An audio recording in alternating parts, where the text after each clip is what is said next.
This is the old man again. An hour with my father raising nativity. I'm back down in Orangeburg on Wednesday, the 28th.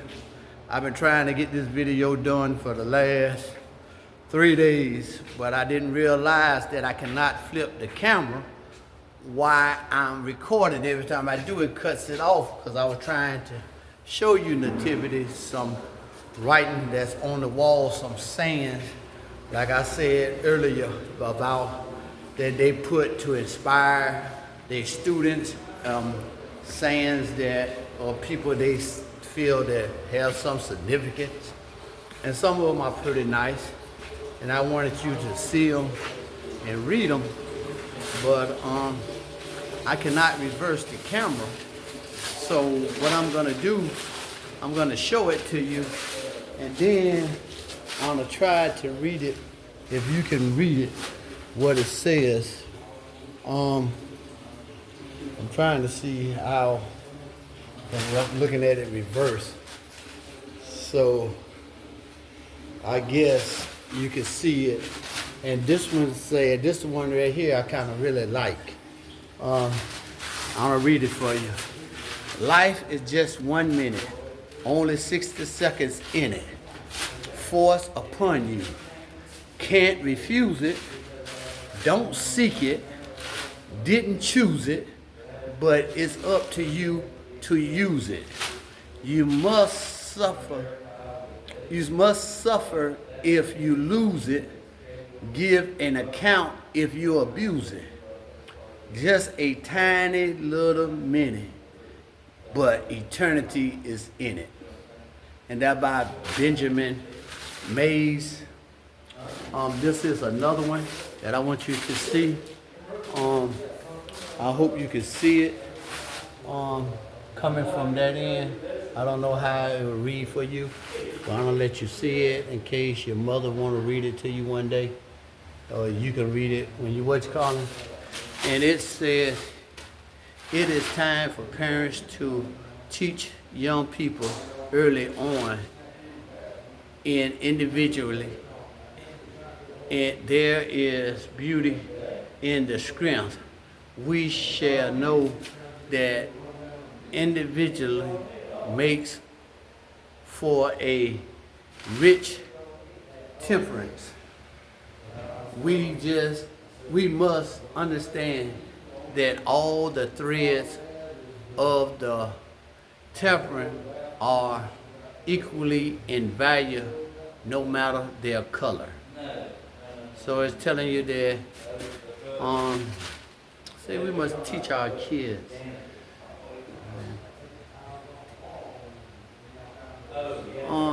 So that's one. Another one is a few more on the walls. I don't supposed to be doing this because I'm supposed to be working. And this is another one. And living in the moment means letting go of the past, not waiting for the future. It means living your life consistency. Yes, ma'am.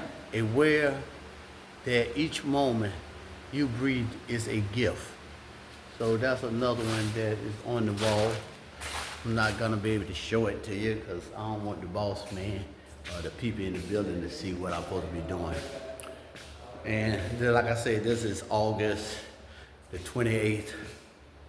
I want you to know that I haven't seen you in a couple of days. Me and your mama are going through having a beef.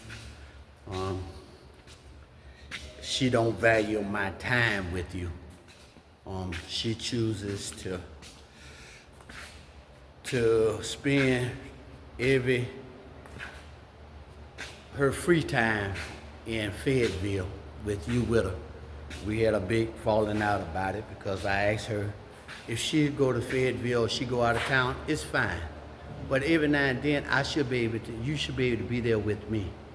And she don't feel the same way. She claims she did, but she will get up in the morning, tell me, don't say nothing, or tell me that she was going to work on Friday. But she had told me that she was wanted to go to a funeral, but she decided not to go to the funeral. So we woke up Friday morning. I said, Melissa, you going to the funeral? No, I'm not going. I'm going to work. So she got up, got dressed for work. I got you dressed, and y'all left out the house. 30 minutes later, she called me, I'm going to Fayetteville. So to me, moving like that is something about it. I don't know what your mama got going in Fayetteville, but she feel that she have to be up there every weekend and she have to take you with her. And I don't agree that, I don't care if she go. I don't care who she screw or whatever she do. But seems like me being your father, I should be able to have time with you. She tells me that you are her other kids, your siblings, are just important. You spending time with them is more important than you spending time with me. And so I told her,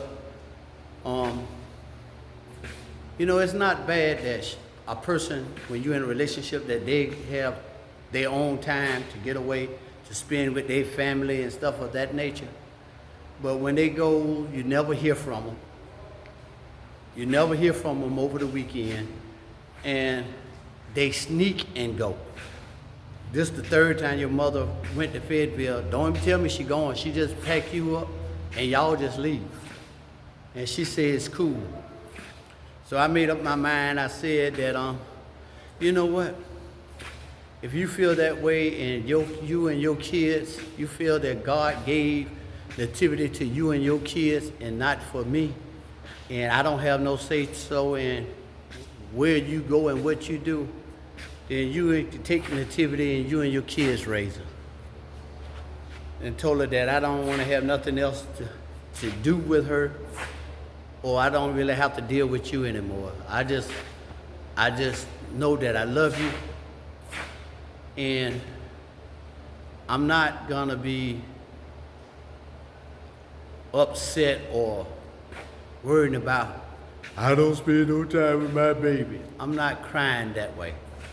I done gave you up. So as your mother told me that her and you are moving, she'd rather be somewhere else.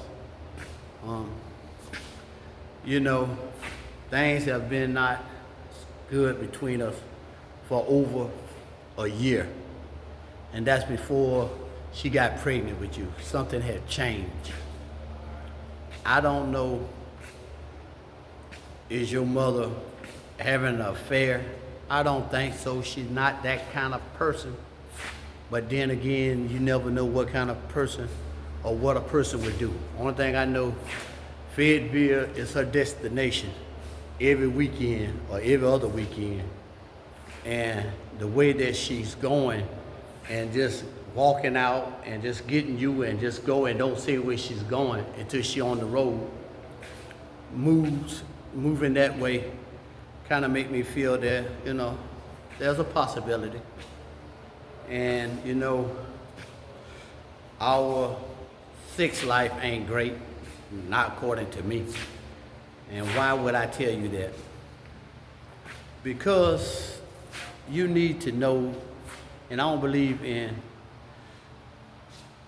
keeping secrets or the situation or relationship that I'm in, you know, a secret. And she's not pleased in that situation or sexually with me. She made a comment the last time that we had sex relation, and she blamed you for her not enjoying it. She said that, Nativity, you done opened me up. And there's only two reasons why a person will make a statement like that after they had sex with someone. either that they done found something bigger or someone better, or that they just telling you for the first time that you ain't enough. That should hurt someone's feeling. It probably kind of bothered me for about 5 minutes. But then again, I don't worry about it. I'm 62 years old. And she won't be the first woman that I did not please. But I'm pretty sure, and I pray to God that she's not the last. But in case she do, I'm fine with it.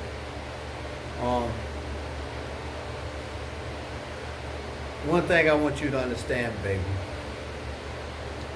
in relationships, many of us in life go through the process of elimination. We go through multiple partners trying to find the right one. And these days, the young people call bodies. How many bodies you got? And a lot of people like to collect bodies. They love to have a number of how many people they done slept with. I pray to God that you're not one of them, that you don't grow up to be one of them person that sleeps around. I hope that you are fortunate to find someone early in life, that you don't have to spend all your life searching for the perfect one. I thought your mother was going to be my last stop, but she decided she want to go further. She need more than what I can give. And I don't have a problem with that. Only thing that I have a problem with, that I'm not going to be able to raise nativity. I'm not going to be there to see you crawl, speak the first words, or walk. And speaking of that, last night I had a dream. It was kind of scary. I dreamed that I seen you, and you had got, it's like that I haven't seen you in a while. And I seen you, and I was talking to you, and you started speaking just as clear as I was. And I said, and it shocked me to hear you speak, because I haven't seen you in a minute. And now you can hold a conversation. That was kind of scary, Nativia. It really was. It was that I done missed you from 4 months old until you was almost, what, a year old? You was talking. You still wasn't walking, but I don't know whether you walking or not because you was in a car seat. But you was holding a conversation to me like a 2-year-old. But anyway, I love you, Nativity. I'm not gonna fight to see you. If your mother decide that she don't want me to see you or spend time with you, I'm not gonna ask to see you. But that don't mean I don't love you. It means that I don't have the energy to go back and forth with a woman about the time that I have to spend, I can spend with my child. She said it's her decision, in which it is, for as America concerned, that the mothers have the right, the fathers don't. In most cases, the mothers, unless the mother is unfit. And one thing I can say, your mother is not unfit. She's a very beautiful person to me. I love her deeply. I'm in love with her still. But I cannot be, I ain't gonna say mistreated, but I will say disrespected in a manner that I can never spend time with you alone. Like I'm not trustworthy, like I'm gonna hurt you. When she go, you got to go. And in a relationship, when two people are working, sometimes you come home, you're tired, you don't really want to be bothered. and you don't, you know, you ask somebody, say if your partner, they want to be intimate, and you say, I'm tired, and your partner's supposed to respect that. But you come home, and every time your partner want to do something, you saying that you're tired, and the days or the weekend that you not working and you're not tired, you don't. It's something fishy about that. Like I say, I would never say what your mother doing. I'm not gonna talk ill of her, but she's a beautiful person. This is one right here on the wall from Michael Jackson. And can you see it? It said, in a world filled with hate, you must still dare to hope. In a world filled with anger, you must still be confident. In a world filled with despair, you must still dare to dream. In a world filled with distrust, you must still bear to believe. And that was the one from Michael Jackson. There's another one or two more on this wall that I want to show you. But I don't want to get caught up. I just want you to know, Nativity, I love you. And I cannot control how much I see or spend time with you. Now this is another one, and this is about Booker T. Washington. So I want you to see it. I'll read it to you. And it says, success is not measured by the position one has reached in life, rather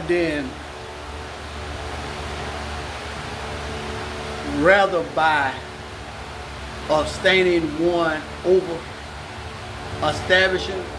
establishing one overcomes while trying to succeed.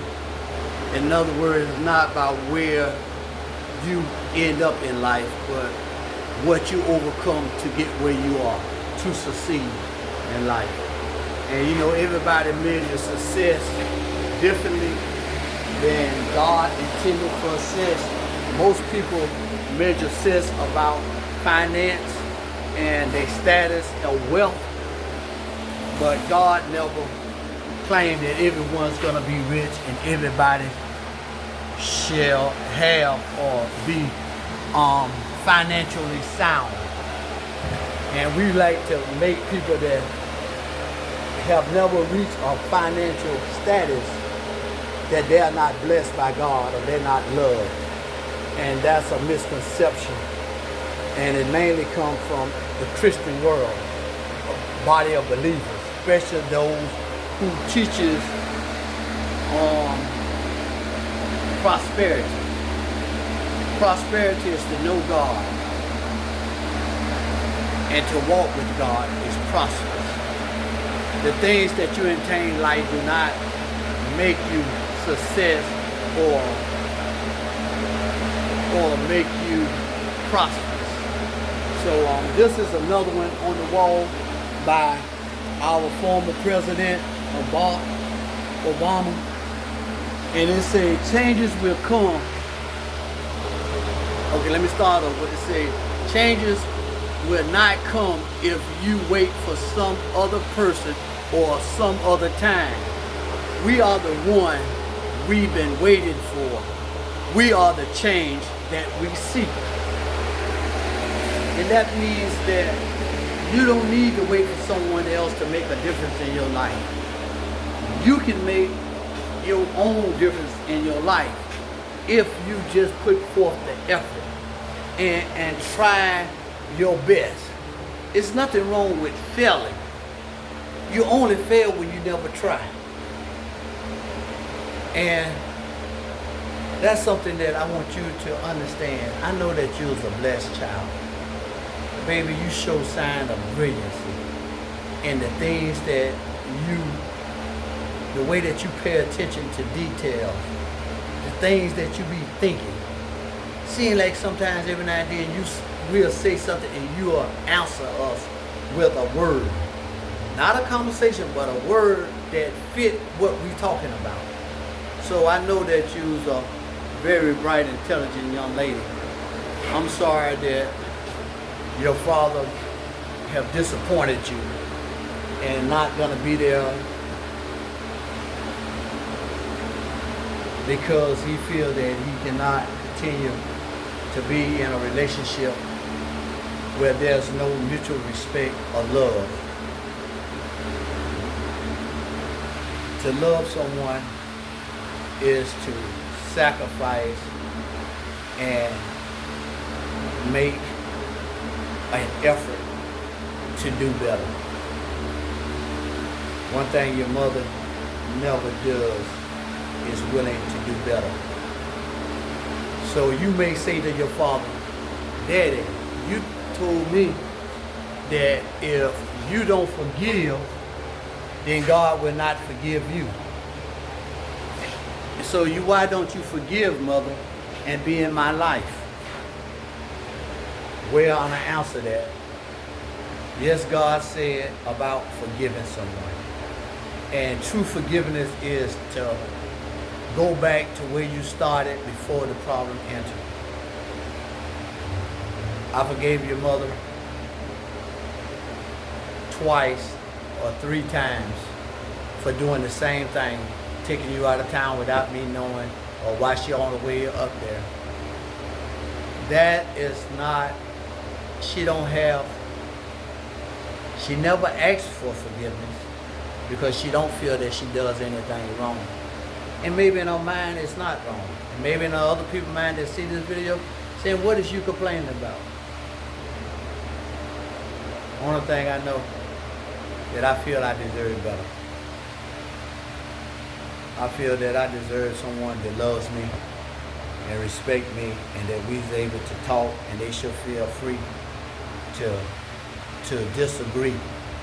That's something I always told your mama when I first met her. I said, you know, we don't have to agree on anything, but we cannot allow our disagreement separate us. And just what I was afraid of have come to pass.